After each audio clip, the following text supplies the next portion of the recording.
the ball and somebody misses a shot. It's kind of like LeBron in the early days.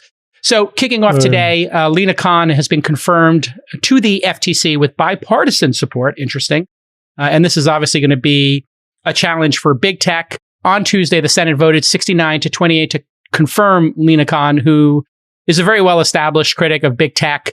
And this is obviously really unique because she's 32 years old. And she's leading the FTC, which is unbelievable. I did a little research on her and watched some videos.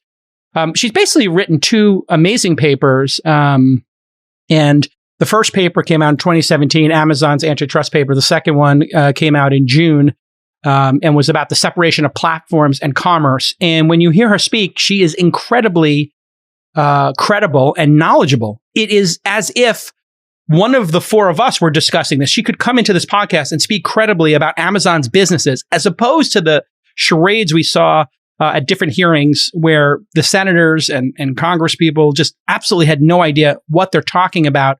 Some of the items I picked up from a talk she gave in Aspen is that she formed a lot of these opinions by talking to venture capitalists who were concerned about Amazon's dominance and other companies and the competitive space. And she is looking at consumer welfare, one of the lenses of antitrust, which I'm sure David Sacks will have some thoughts on as our resident attorney here, and the framing of those in terms of harm of the consumer. She believes there's other harm that happens.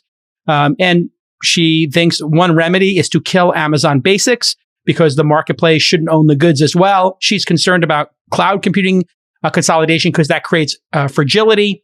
And that is another type of consumer harm, while she freely admits that prices have gone down, services are free, and this is a consumer benefit. So she wants to rethink the entire concept. And she is savvy. She brought up Facebook buying Anovo, the reportedly spyware VPN, to give them a little advantage as to what was being used on phones and maybe give them a little product roadmap information. She also brought up Amazon studying the sales of other products to inform Amazon Basics, a claim that Amazon says they don't do, but everybody knows they do because all that information is publicly available.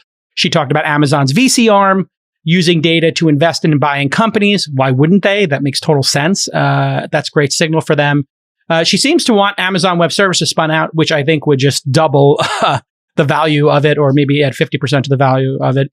And she gave very pragmatic examples, like maybe separating Google Maps from Android. And when you turn on your Android phone, you would have to install Maps, or maybe you would pick from the different maps that are out there, different programs, and that there would be integration in them, and people could swap out MapQuest or Apple Maps in their Google searches. So a lot of actually very interesting, pragmatic approaches. And she doesn't think these need to be decade-long lawsuits. She thinks this is going to be a negotiation and that people will kind of work together on it. But this is all with the backdrop of partisan politics and, one group of people looking at this through the lens of wealth and inequality, and another group looking at it through censorship. Sacks, since you are our counsel here, what are your thoughts on this appointment?